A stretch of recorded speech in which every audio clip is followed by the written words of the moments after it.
The Galactic Council's emergency session had been called for the third time this cycle, and Ambassador Zeltar of the Vorthak Empire could feel his secondary hearts racing as he reviewed the reports flooding in from across known space. What had started as routine monitoring of the newly discovered species called humans had escalated into something that defied all conventional understanding of evolutionary biology. The initial assessment was catastrophically wrong, announced Chief Xenobiologist Dr. Kethara, her crystalline form shimmering with agitation. We classified their homeworld as a Class A, the Deathworld, the most extreme category in our database. We assumed any species surviving there would be barely sentient, primitive survivors clinging to existence. The holographic display showed Earth in all its terrifying glory. Massive storms that could level cities, tectonic plates that shifted without warning, predators with crushing jaws and venomous stings, temperature variations that would kill most galactic species within minutes. The radiation from their star alone should have been lethal. But they weren't just surviving, Dr. Kethara continued, her voice trembling. They were thriving, and what we initially dismissed as primitive recreational activities were actually— She paused, struggling with the implications. Training exercises. The assembled delegates stirred uneasily as footage began playing across the chamber's screens. Humans, barely out of adolescence by their species standards, were engaged in activities that would have been classified as extreme military conditioning by any civilized race. This one, Dr. Kethara highlighted a young human male, is engaging in what they call rock climbing.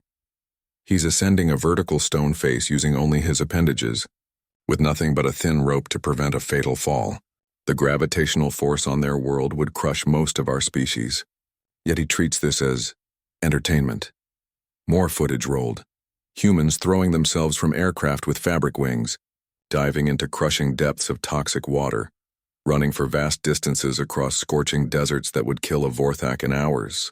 Children, actual offspring, were swimming in bodies of water containing predators that could snap an adult Zentaurian in half. We thought these were desperate survival measures, the xenobiologist explained. We were wrong. These are their games, their children's games. The revelation sent a chill through the chamber. Ambassador Zeltar had commanded fleets that conquered 3 star systems, but watching a human child fearlessly approach a massive carnivore they called a dog made his combat-hardened nerves twitch. Commander Vex of the Hegemony Defense Force stood, his 6 arms gesticulating frantically. This explains the incident at Kepler Station. We thought it was an attack when their explorers arrived. We deployed our finest warriors, soldiers trained from birth for combat, enhanced with the best technology our civilization could provide. The commander's voice cracked slightly. They sent children, adolescents, on what they called a field trip. Our elite guards couldn't even keep up with them in standard gravity.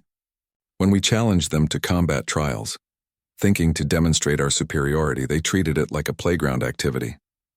They were laughing, counselors, laughing while outperforming our best. Dr. Kethara activated another display.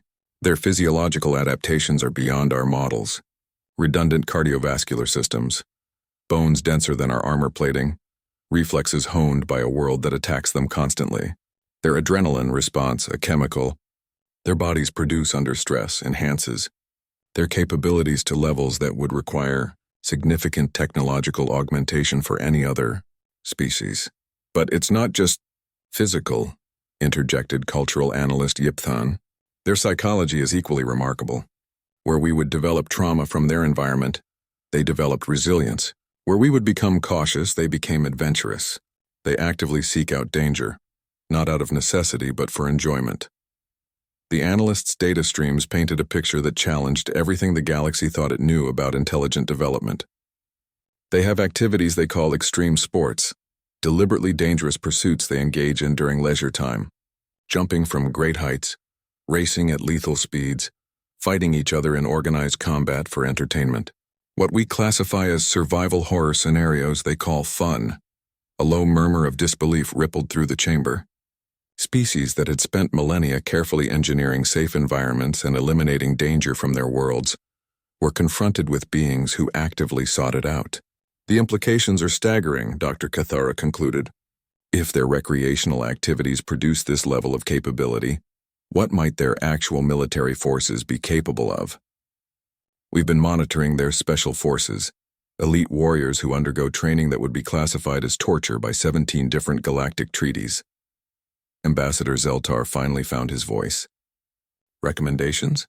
Immediate diplomatic contact, Commander Vex replied without hesitation. Not as conquerors or superiors, but as equals seeking friendship. Their children could defeat our veterans in fair combat. Their adults are capable of feats that make our greatest heroes look inadequate. But sir, stammered Junior Analyst Plink, they're still a primitive spacefaring species. Surely our technology. Their first interstellar vessel was launched by strapping themselves to controlled explosions, Dr. Cathera interrupted. They pointed themselves at the void in a metal can and lit a bomb behind them. For any other species, this would be suicide. For humans, it was Tuesday. The silence that followed was profound. Finally, Ambassador Zeltar spoke.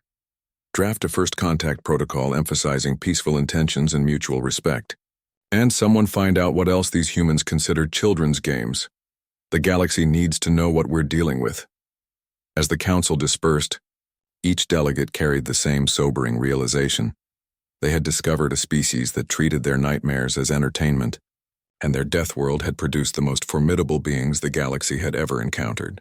The humans' children had been playing games that would challenge seasoned warriors, and that was when the galaxy finally understood their true power.